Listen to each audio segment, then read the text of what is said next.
Welcome back. Booking a Disney cruise? The price you see isn't always the price that you're actually going to pay. From gratuities and taxes to Wi-Fi and specialty dining, hidden costs can add up fast. But don't worry, we're breaking it all down so you know exactly what to budget for. Let's dive in.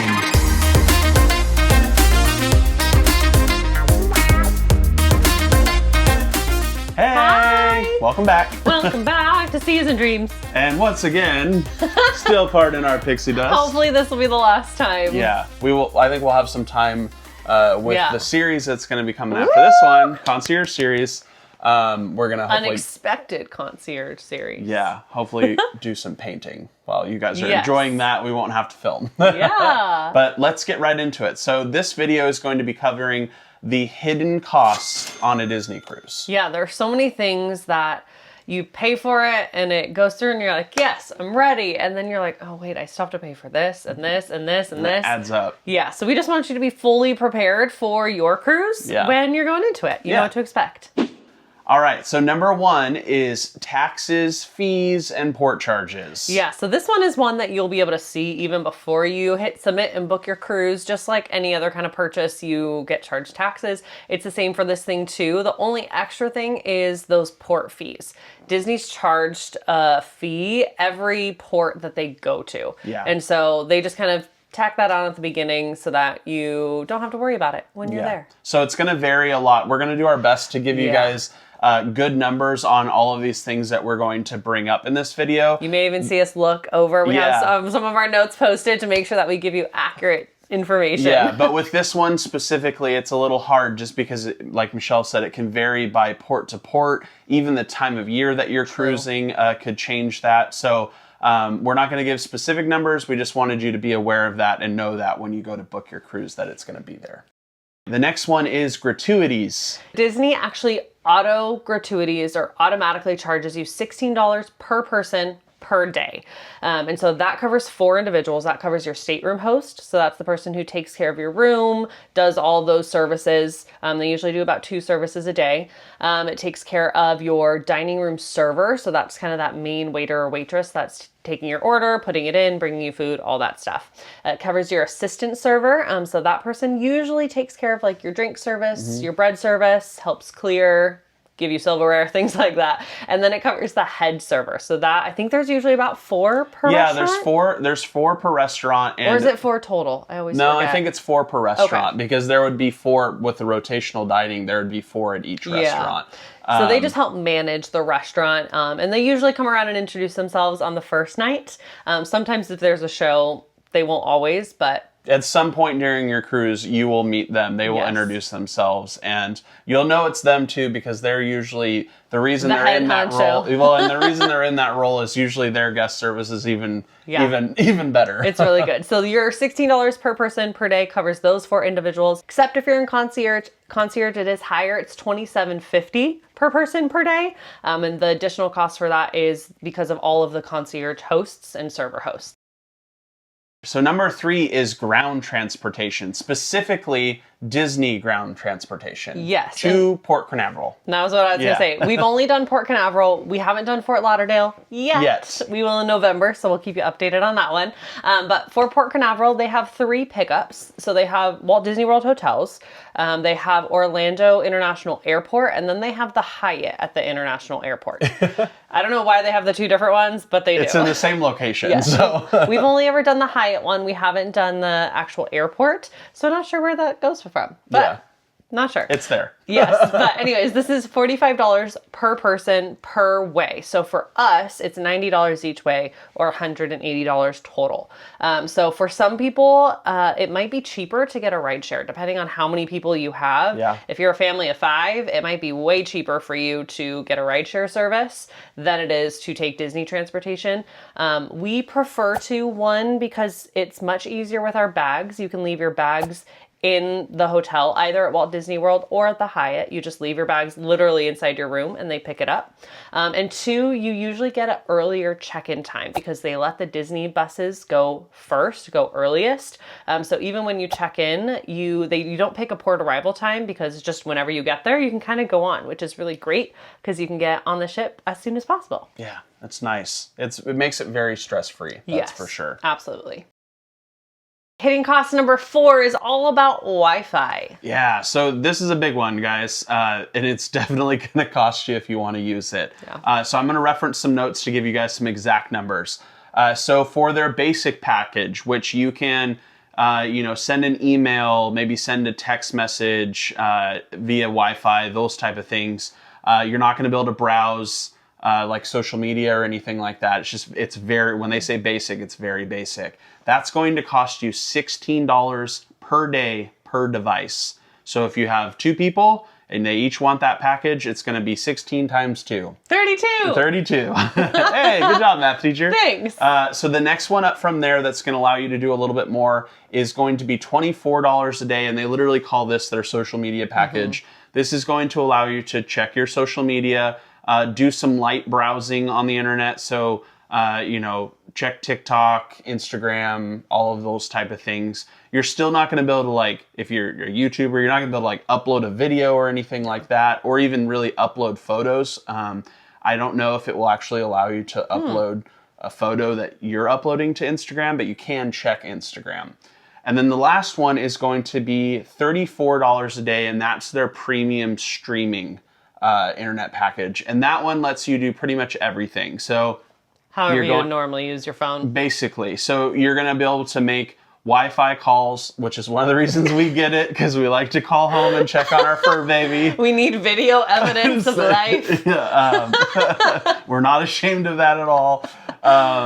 And then you're also going to be able to, to do all the other things like check your email. You could post a YouTube video or even just watch YouTube or Netflix. Yeah. So that's going to be kind of the top tier if you need full access to your phone.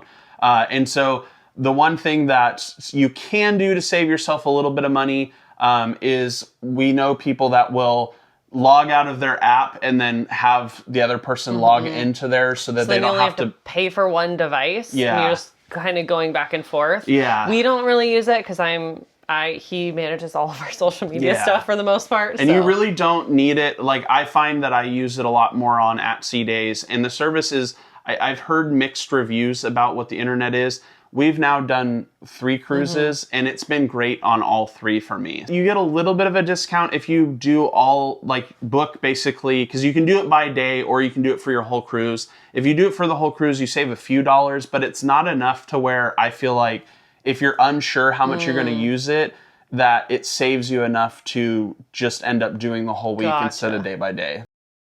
Okay, hitting cost number 5 is going to be specialty drinks. Yeah, so when we say specialty drinks, that does not include sodas. Because Disney does something unique. Soda is actually included in the cost of your cruise. So a lot of cruise lines will make you buy a soda package.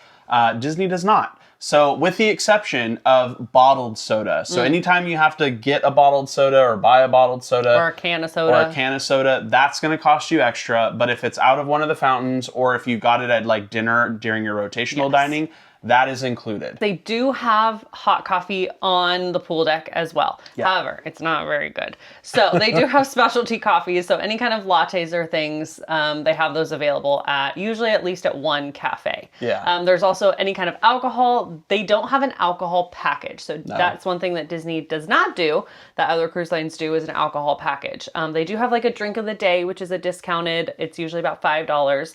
So that's discounted for you. They also have a wine package with dinner that you can get that first night. But other than that, they don't have any other packages. You're just going to have to pay kind of drink by drink for a latte or anything. It's usually about $8. Yeah, think Starbucks. It's similar to Starbucks. It is, yeah. And they're pretty good. And then for the alcohol drink, like I said, that drink of the day is about $5. They can really range from there. Yeah. Beer or wine could usually be like anywhere from 8 to 12. Any kind of cocktail, a lot of times that usually starts at like 12 and can go to 15, 20, 35. more. Yeah. And keep in mind, that's including an 18% gratuity. So Disney auto gratuities, 18% on any kind of specialty drinks. Yeah. And the other thing really quick that I just thought of is any smoothies too. So like if you're on Good call. Castaway, we got those smoothies you guys might have seen in one of the videos, and they actually have some on the ships. Those would be extra as well. Good So call. that kind of goes in with that. Okay, so number 6, specialty snacks. And we love our snacks. Oh gosh, I love snacks. So any of the food that you'll find like in any of the lounges or at any bar. Yeah, so like pretzels. We love the pretzel. How much was the pretzel? So that one was about $8. Okay. We also, I love beignets, and that was like $3. Yeah. So they're fairly like well priced.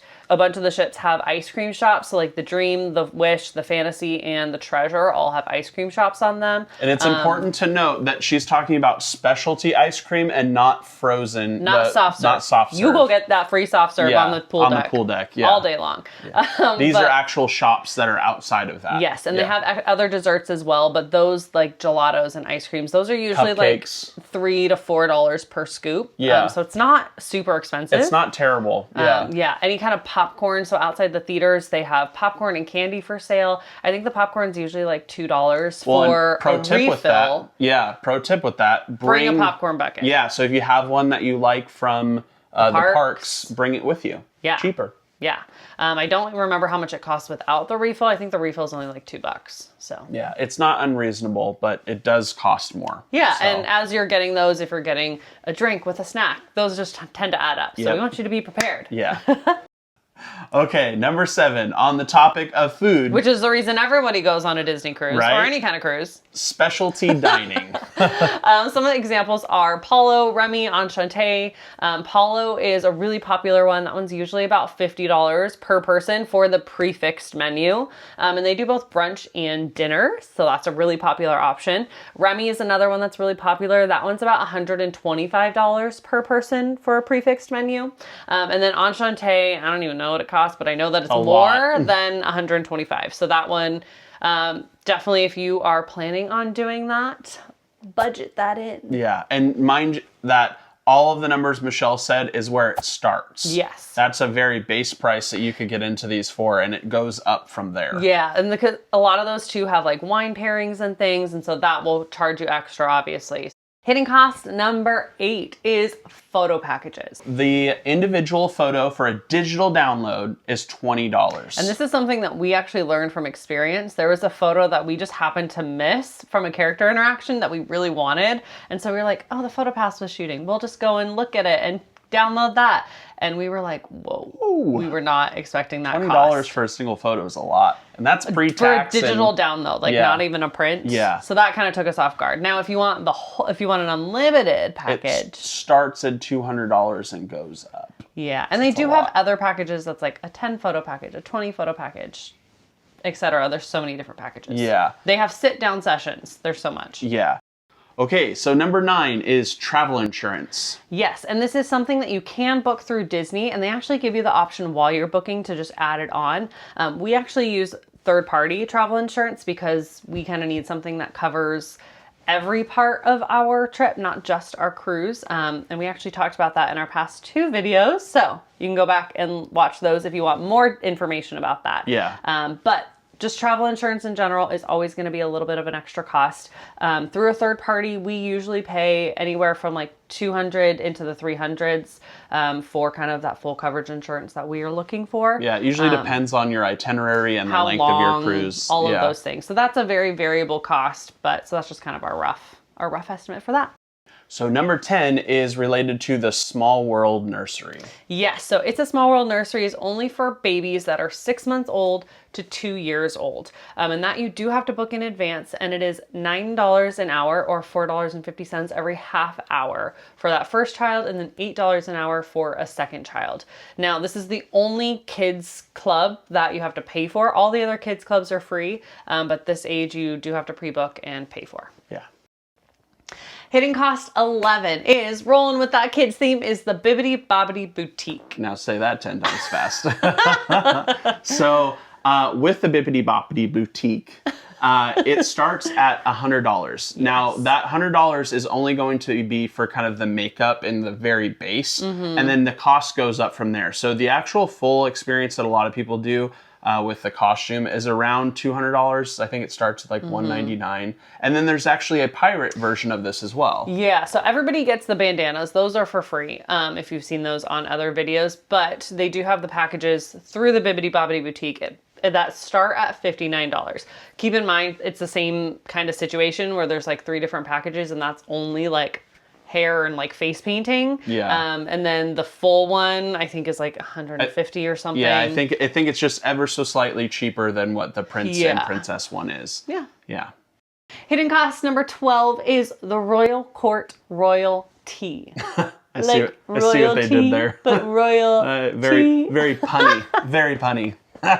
So good. So that experience is actually on all of the ships, I believe. There's different versions of it. Yeah, it's different versions. So like the Wish has Olaf's Royal Picnic, which I was actually really bummed about because they don't let you book it as an adult without a child. So you do have to book it if you have a child. But it starts at $250 per child, and then it's $69 for the adults. So you do have to pay for both. It includes tea, snacks, like a character meet and greet type experience. You could do some signatures, and there's also usually some kind of gifts that are like related to it as well. So definitely, if you haven't done it before and your kid likes meeting, the princesses, or I'm not sure who's involved in the Olaf one. I would assume Olaf. I would have loved to tell you, but they didn't let me book it. Not bitter at all. But just plan for that price ahead of time. And you do have to book that one ahead of time. So that's another one that you're going to have to, if you reference our last video, that you're going to have to plan for ahead of time. Yeah. Okay, so we're coming to the end, but we don't want to miss some of the other costs that come with a Disney cruise. Now, these aren't things that are necessarily hidden, but you can't make a cost of a Disney cruise video without mentioning some of the other big ticket items on a Disney cruise. And like Michelle said, some of these are going to be very obvious, but we wanted to point them out. So some of those are like your spa and salon. Yeah. Those are going to have varying costs, obviously. Yes. But it is an added cost. Including like the rainforest room. Yeah, that's the a big rainforest one is a people big talk one. about. Yeah. Massages, facials. Yeah. Haircuts, pedicures, all of those things you can do on the cruise, but they're going to be at an additional cost. Like we said, the costs are going to be varying. Laundry services. So there is we've never used it, but there is laundry services available. Those are at additional cost. What we choose to do is actually do our own laundry, which is still an additional cost, but it's less. Yeah, it's like $7 per load of laundry for the wash and dry, and a little bit extra if you have to get like a soap and dryer. And we tell you why we like to do that in one of our previous videos. So if you haven't seen that yet, go back, check that video out. We'll probably link it above. So another one is merchant souvenirs. This is another one that kind of goes without saying, but just kind of planning ahead of time of how much that's going to cost you, because if you know one price in the parks for something, you might probably know what the cost is going to be on the cruise line. Great example, Michelle likes to get the Spirit jerseys. We know that those run roughly maybe like 70, 80 bucks. They might be a little bit more on the cruise, but we kind of have a general idea of what they're going to cost. Yeah, same thing with like Kyle likes to collect the ship models for every class of ship. So we know that those are around $50. And so just kind of having that plan. And then we always know that we're probably going to buy a few extra things that we didn't plan for, but then it's not as surprising as not knowing anything of what we're going to buy. Yeah. So. Okay, when we're talking about all of the hidden costs, we also wanted to just kind of end out by sharing a couple of our favorite ways that we like to save money on a Disney cruise. Because we know that it is a big cost, so there are a couple just small ways we like to save. And on a positive, right? Yeah, yeah, exactly. One is by using a placeholder. So every time we are on a ship, we book a placeholder that gives us a guaranteed spot for a future cruise, a lesser deposit. It gives us a little bit of a discount, and it's fully refundable if you don't end up using it. Yeah. So we love booking that. Do that. Another thing that we like to do is if you are using a Disney Chase Visa card, that gives you about 10% of a discount of everything that you buy on board. So that is super helpful. Yeah. And then Disney gift cards, we also typically, you typically stock up on some Disney gift cards ahead of time at like a Sam's Club or a Target or anywhere near you where you can get some discounted gift cards. We always try to stock up on some Disney gift cards. Sometimes we even pay payments on our cruise using that too. Yeah. We made it. This one was a longer one. This was a longer one. If you guys enjoyed this video, please give it a thumbs up and a like. That helps the algorithm figure out who to show this video to and find other cruisers out there. And if you're not subscribed already, make sure you hit that subscribe button, hit that bell notification so you're notified when we post more of these videos. We're also really curious because obviously the way that we cruise is not the way that everybody cruises. Yeah. And so we tried to include things in here for anybody and so that everybody had something to pick and choose from. But if there's something that you feel like we missed, a hidden cost that maybe you learned the hard way, comment down below because we're really curious on other things that we may have missed. And if we make another video in the future, maybe we'll use that. So let us know, or it might be helpful to us. Yes. Our next video. Oh, it's gonna be the one we've been waiting for. We've been teasing this a lot, but our Concierge Cruise series is coming out. And we are so excited to share that with you guys. But I think with that, we'll see you guys in the next video. Bye.